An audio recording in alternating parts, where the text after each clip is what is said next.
Assalamualaikum warahmatullahi wabarakatuh. Selamat pagi Bapak Ibu semua.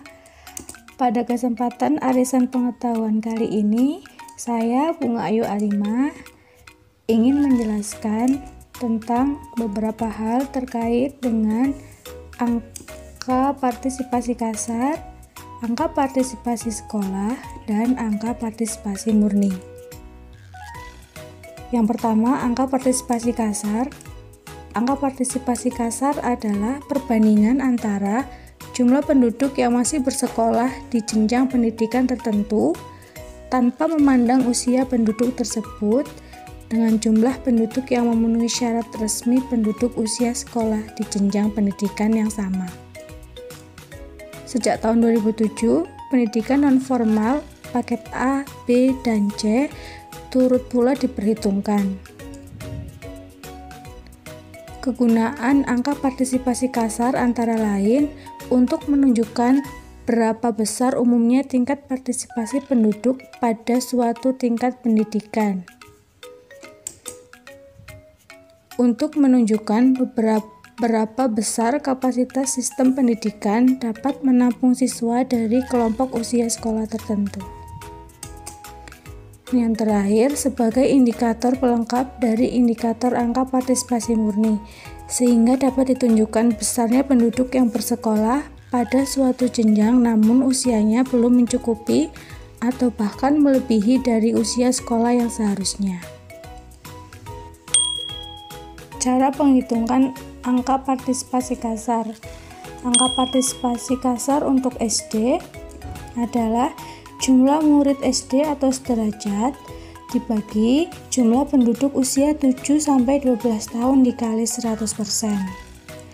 Untuk angka partisipasi kasar SMP juga sama, jumlah murid SMP atau sederajat dibagi jumlah penduduk usia 13-15 tahun dikali 100%.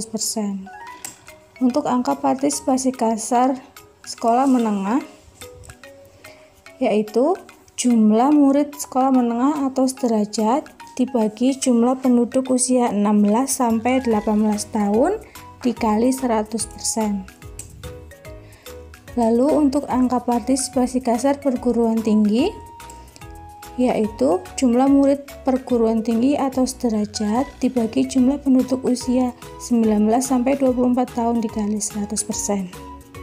Berikutnya yaitu interpretasi angka partisipasi kasar. Nilai angka partisipasi kasar bisa lebih dari 100% karena populasi murid yang bersekolah pada suatu jenjang pendidikan tertentu mencakup anak di luar batas usia sekolah pada jenjang pendidikan tersebut. Penyebabnya adalah adanya pendaftaran siswa usia dini, pendaftaran siswa yang telat bersekolah, atau pengulangan kelas. Angka partisipasi kasar yang tinggi menunjukkan tingginya tingkat partisipasi sekolah tanpa memperhatikan ketepatan usia sekolah pada jenjang pendidikannya.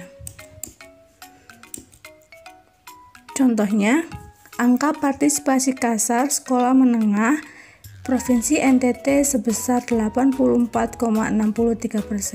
yang artinya persentase penduduk berusia 16-18 tahun di Provinsi NTT yang bersekolah di tingkat sekolah menengah yaitu sekitar 84%. Berikutnya yaitu angka partisipasi sekolah.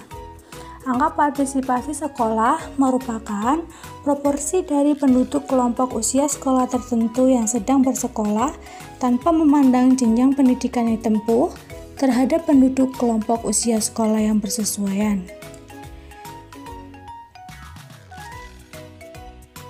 Pada tahun 2007, pendidikan nonformal paket A, B, dan C juga turut diperhitungkan. Untuk kegunaan dari angka partisipasi sekolah yaitu untuk mengetahui seberapa banyak penduduk usia sekolah yang sudah memanfaatkan fasilitas pendidikan. Cara penghitungan angka partisipasi sekolah. Untuk angka partisipasi sekolah usia 7-12 tahun yaitu jumlah penduduk usia 7-12 tahun yang masih bersekolah dibagi jumlah penduduk usia 7-12 tahun dikali 100%. Begitu pula untuk angka partisipasi sekolah usia 13-15 tahun, angka partisipasi sekolah usia 16-18 tahun, dan angka partisipasi sekolah usia 19-24 tahun. Berikutnya untuk interpretasi angka partisipasi sekolah. Nilai angka partisipasi sekolah berkisar antara 0 sampai dengan 100. Semakin tinggi angka partisipasi sekolah, berarti semakin banyak anak usia sekolah yang bersekolah di suatu daerah. Angka partisipasi sekolah yang tinggi menunjukkan terbukanya peluang yang lebih besar dalam mengakses pendidikan secara umum.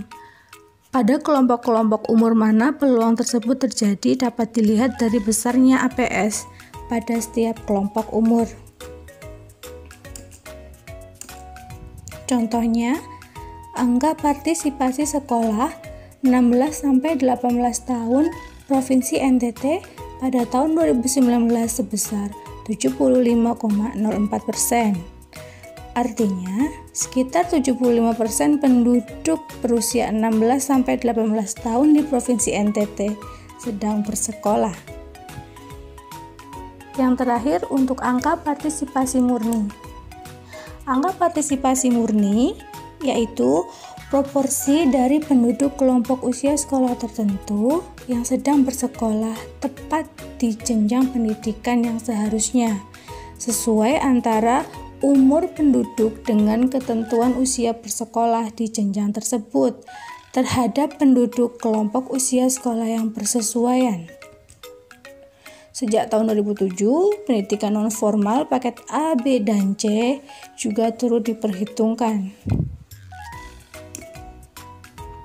Kegunaan angka partisipasi murni yaitu untuk menunjukkan seberapa besar penduduk yang bersekolah tepat waktu atau menunjukkan seberapa besar penduduk yang bersekolah dengan umur yang sesuai dengan ketentuan kelompok usia sekolah di jenjang pendidikan yang sedang ditempuh. Cara penghitungan angka partisipasi murni.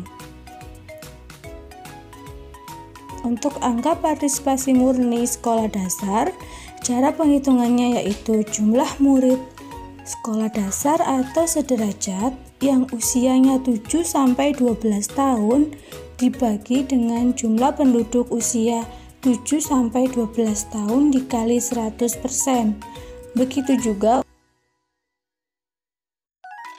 angka partisipasi murni SMP dan angka partisipasi murni sekolah menengah dan angka partisipasi murni perguruan tinggi. Berikutnya untuk interpretasi angka partisipasi murni. Nilai angka partisipasi murni berkisar antara 0 sampai dengan 100. Angka partisipasi murni menunjukkan seberapa banyak penduduk usia sekolah yang sudah dapat memanfaatkan fasilitas pendidikan sesuai pada jenjang pendidikannya. Bila seluruh anak usia sekolah dapat bersekolah tepat waktu, maka angka partisipasi murni akan mencapai 100%.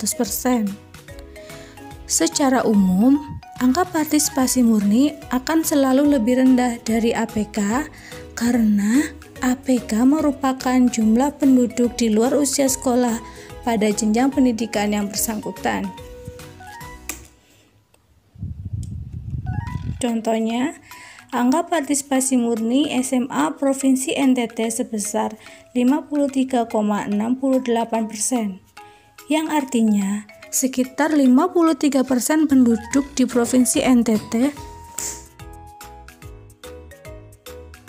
berusia 16-18 tahun bersekolah tepat waktu di jenjang SMA atau sederajat. Demikian sedikit informasi mengenai angka partisipasi sekolah, angka partisipasi murni, dan angka partisipasi kasar dari saya. Semoga bisa bermanfaat. Terima kasih dan selamat beraktivitas.